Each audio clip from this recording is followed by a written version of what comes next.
무당 선생님을 찾는 것도 방법 중에 하나이긴 하나, 일단은 금전이 들어요 라고 한다면 집터를 옮겨보세요.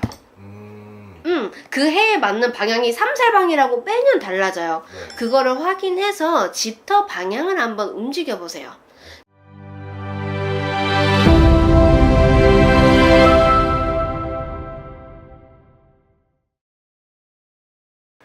안녕하세요. 안녕하세요. 반갑습니다. 지혜신당 김하영입니다. 오늘은 제가 조금 네. 무거운 주제를 가져왔는데요. 네. 요즘에 특히나 올해도 그렇고 매년 나오는 기사가 있어요. 바로 학교폭력 네. 관련된 기사가 많이 나오고 있죠. 너무 많죠. 그래서 피해자 또는 뭐 가해자 이런 식으로 노출이 많이 되고 있는데요. 네. 일단 학교폭력에 대해서 어떻게 생각하시나요? 말도 안 된다고 생각을 하죠. 일어날 학교폭력은 일어나서는 안 된다라고 생각을 좀 많이 하고요. 네. 이걸 내가 찍는다는 것도 솔직하게 네. 좀 조심스럽고 네. 약간은 좀 그냥 찍을까 말까 좀 막 그런 마음이 드는 주제이기도 한데, 네. 학교폭력을 당할 수밖에 없는, 혹은 학교폭력을 할 수 있는, 그러니까 한마디로 가해자와 피해자가 있을 거잖아요. 네. 가해자와 피해자가 있을 거잖아요. 그 아이들의 운명을 좀 오늘은 말씀을 드리고 싶네요. 그러면은 저는 이렇게도 들리는데 운명 자체가 정해져 있다라고도 들리거든요. 정해져 있죠. 한마디로 큰 틀은 가지고 태어나는 거죠. 변치 않는 큰 틀은. 네. 사사로운 거는 본인의 운명의 선택에 따라 바뀔 수 있습니다. 근데 가해자나 피해자로 이제 성장해서 혹은 그 운명을 지닌 아이들이 보통 운명은 아니겠죠. 네. 왜냐면 가장 먼저 태어나면 겪는 사회생활이 뭔지 아세요? 가정이에요. 내 집안은 가정이잖아요. 네.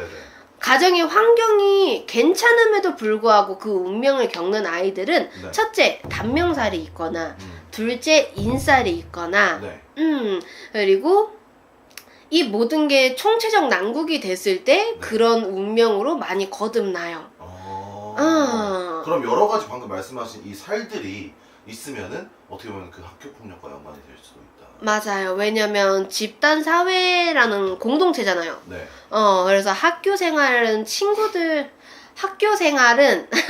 학교 생활은 친구들과 처음으로 지내는, 또 사회로 나아가기 전에 단계인데, 거기서 어울리지 못하고, 근데 어울리지 못한다는 게 그냥 나는 내가 자발적으로 난 친구들이 안 어울릴래 하는, 물론 그런 친구들도 있지만 그런 친구들은 제외, 왕따가 되거나 혹은 가해가 되거나 이런 경우에 특해서는 살을 좀 가지고 있는 경우가 특히 많아요.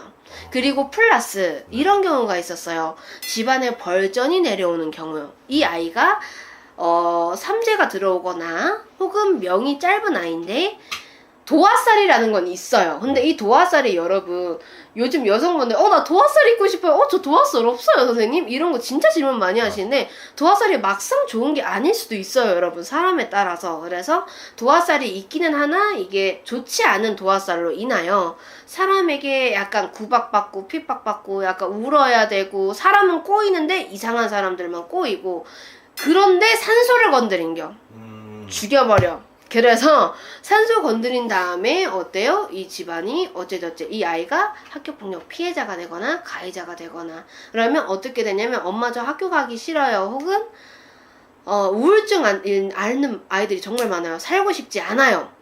그래서 이런 경우에는 무당 선생님을 찾는 것도 방법 중에 하나이긴 하나, 일단은 금전이 들어요 라고 한다면 집터를 옮겨보세요.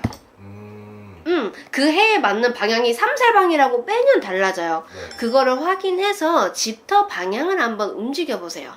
그리고 나서 산소벌전은 뭐 절간 가서도 벗기는 게 있기는 하지만 네. 일단은 그것부터 먼저 한번 해보세요. 좋습니다. 사실 좀 여쭤보고 싶은 거는 네. 실제로 학교폭력 피해자 또는 가해자로서 이게 좀 손님이 좀 오시나 봐요. 맞아요. 오면은 해결책을 내주시는 거겠죠, 무당으로서. 무당으로서 해결책을 내드리지만 너무 여유가 없는 분들도 솔직하게 많아요. 네. 그러면은 거기에 맞는 방법을 저는 제안을 해드리죠.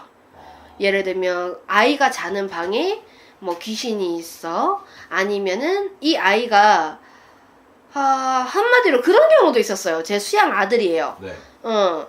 수양 아들인데 얘가 범띠예요. 네. 15살이네요. 경인생 범띠. 엄마가 와서 저에게 이 아이가 처음에는 박수의 운명을 좀 지녔어요. 남자 무당이 돼야 되는. 그래서 아기가 귀신을 봤어요. 집안의 조상 귀신까지도 다 봤어요. 그래서 저에게 명다리를 걸었고, 근데 그 아이는 인살보다는 도화살이 남자는 또 극심해요. 그래서 앵간한 여자애들이 다 따라요. 그럼 나는 이 쌍놈의 새끼? 네가 왜 여자친구를 2명이나 사겨? 이 새끼! 막 그랬는데, 근데 그 아이가 학교폭력 피해자였어요. 선배들이 한마디로 이 아이를 때리고 약간 안 좋게 해야 한 거죠. 그래서 저에게 명다리를 걸고 지금은 너무너무 잘 지내고 있어요. 학교를 전학까지도 안 왔어요. 대체적으로 이런 경우에는 전학 가야 되는 게 분명하거든요. 어쨌든 간에 학교 폭력은 너무 나쁜 것 같습니다. 그래서 사실 가해자가 오면은 감정이 컨트롤이 잘 안 될 수도 있을 것 같다는 생각이 들어요, 저는. 근데 아직은 어리기 때문에 저는 이해가 되기도 해요. 그리고 이해를 해주려고 하고 올바른 말을 그냥 해주는 거죠. 근데 간혹 가다가 뭐 경찰관을 때렸어요. 네. 본인이 술 먹고 이런 경우 있었어요. 네. 그리고 사람을 죽였었어요. 네. 그리고 고양이 죽이신 분들 보고 막 했는데 그런 경우에는 이제 승인이면 이제 제가 안 참죠. 성인이면 안 참습니다. 좋습니다. 어쨌든 학교 폭력 또 사실은 가해자, 피해자 운명이 정해져 있다고 하니까 영상 좀 끝까지 시청해 주시면 좋을 것 같고요. 네. 솔직하고 좋은 답변 감사합니다. 감사합니다.